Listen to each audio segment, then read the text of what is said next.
performed at the pre-construction site of the Great Palomar Observatory, remember, at 33 degrees north, just south of here, at they believed to be a great sexual center of the earth. Palomar was founded and managed by Caltech, which was also co-founded by none other than Jack Parsons, and in Spanish, Palomar also means the house to which a pigeon comes home. During the course of Parsons' friendship with Hubbard, Parsons naively imparted a vast amount of Crowleyan knowledge to Hubbard. Then Hubbard went on to steal Parsons' wife, Marjorie Cameron, and also his money through a phony business venture. Hubbard later claimed to be the successor to Crowley, the rightful successor, the great beast, but then also claimed at the same time to be working for naval intelligence in order, quote, to spy on these dangerous magicians within our very institutions. Gosh, I wonder what he could be talking about. It was shortly after this experience that Parsons grew darker in his methods and motives and started the now infamous Babylon working to literally create a child. Babylon actually means the gateway to the gods, which of course you know. The great whore of Babylon, which in Parsons' mind was to have balanced the aspects of our consciousness through sex, magic, and alchemy, was his intent. Crowley, at this point, then threw Parsons out of the order. In one of Parsons' rituals, he was revealed a sign. Now, this is from Kenneth Grant's book on what Parsons was doing in those so-called years when he was the favored son, ceremonially speaking, of Crowley. He, as part of this working, went into trances and saw things.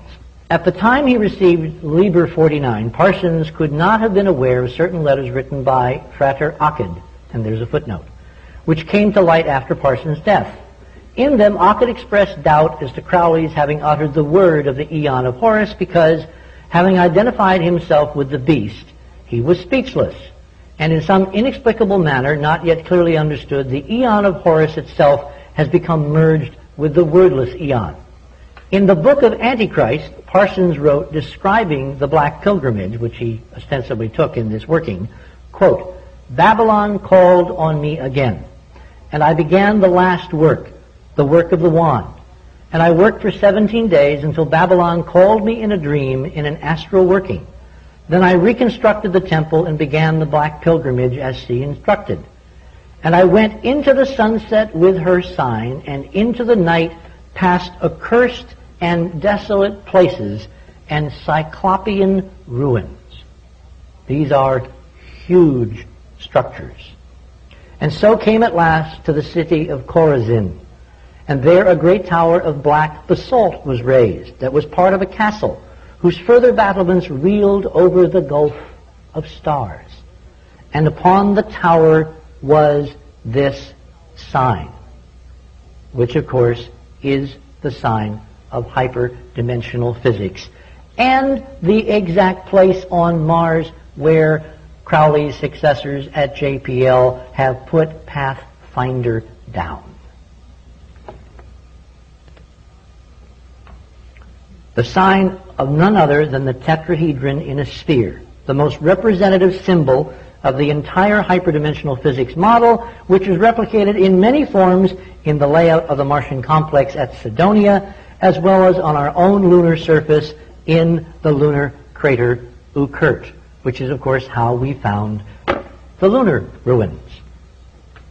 Parsons, remember, those were his words. That was his vision. He was shown something, and it has now ruled the space program. Parsons, the founder of JPL, persisted, and it was during one of these great experiments that he mysteriously died in a great explosion. No one then or now has been allowed to identify his body, and the records of his death and his practice are still classified by the U.S. Department of Defense. However, you may read many of his manuscripts from which much of this information has been drawn, which were written and published privately under the auspices of the various OTO lodges scattered around the world. You will not, however, find this crucial missing history of JPL in any official NASA press release or in documentation of existing planetary missions.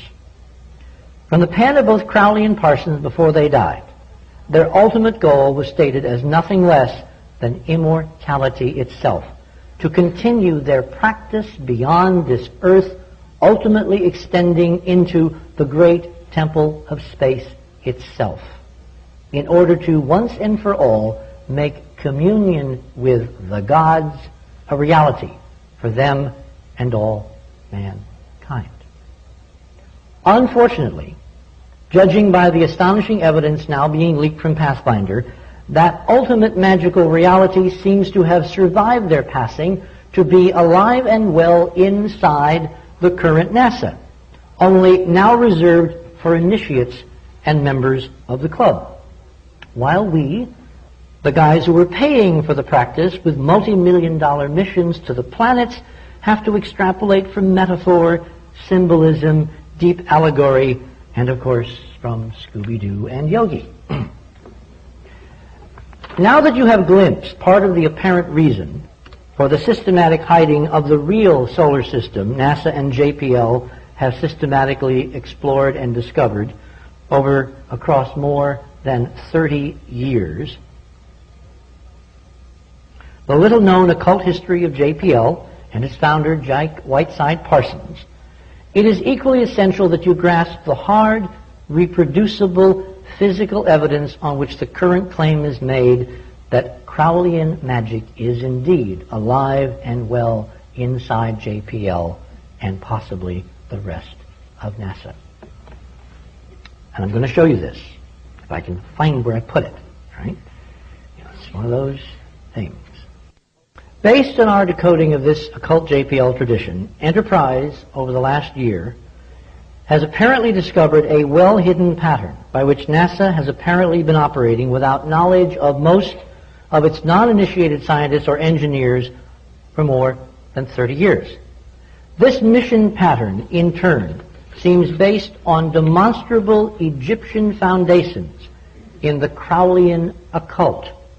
According to extensive computer analysis carried out and published by Enterprise over the last year on our website, throughout all of NASA's manned and unmanned space endeavors, all important milestones in space seem to have been driven by one primary mission function: to launch toward and or to land on, for instance, on Mars in 1976 or on the Moon in 1969 when Sirius, the dog star, Isis, or her consort, Orion, Osiris, was positioned at 19.5 degrees or 33 degrees above or below the planetary horizon.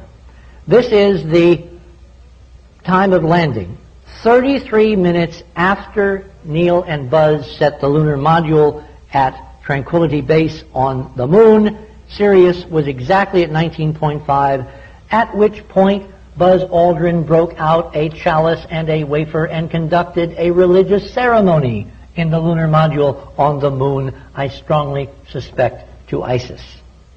He carried with him free Masonic emblems and ancillary material, which he then brought back and gave in a quiet ceremony of which we have photographs to the Freemasonic Temple in Washington, D.C., just a couple of blocks up from the White House. Isn't this interesting? And you thought we went to the Moon because of the Russians. Gosh. This extraordinary celestial pattern has continued to the current Mars missions, Mars Pathfinder, which left Earth when Mars was 19.5 degrees above the Atlantic Ocean on December 4th and arrived on Mars on July 4th. And on the 20th, which of course is the anniversary date, they carried out another ceremony, which we'll show in a minute, on this important date, which also is the birth date of Osiris, Tammuz, etc., etc. By the way, Mars Global Surveyor, wonder how that fits in? Remember the solar panel that won't lock into position? Anybody want to guess what the angle is from the normal of the solar panel? 19.5 degrees. Sirius bears an overwhelmingly important place in all occult traditions. Crowley created the Astrum Argentium,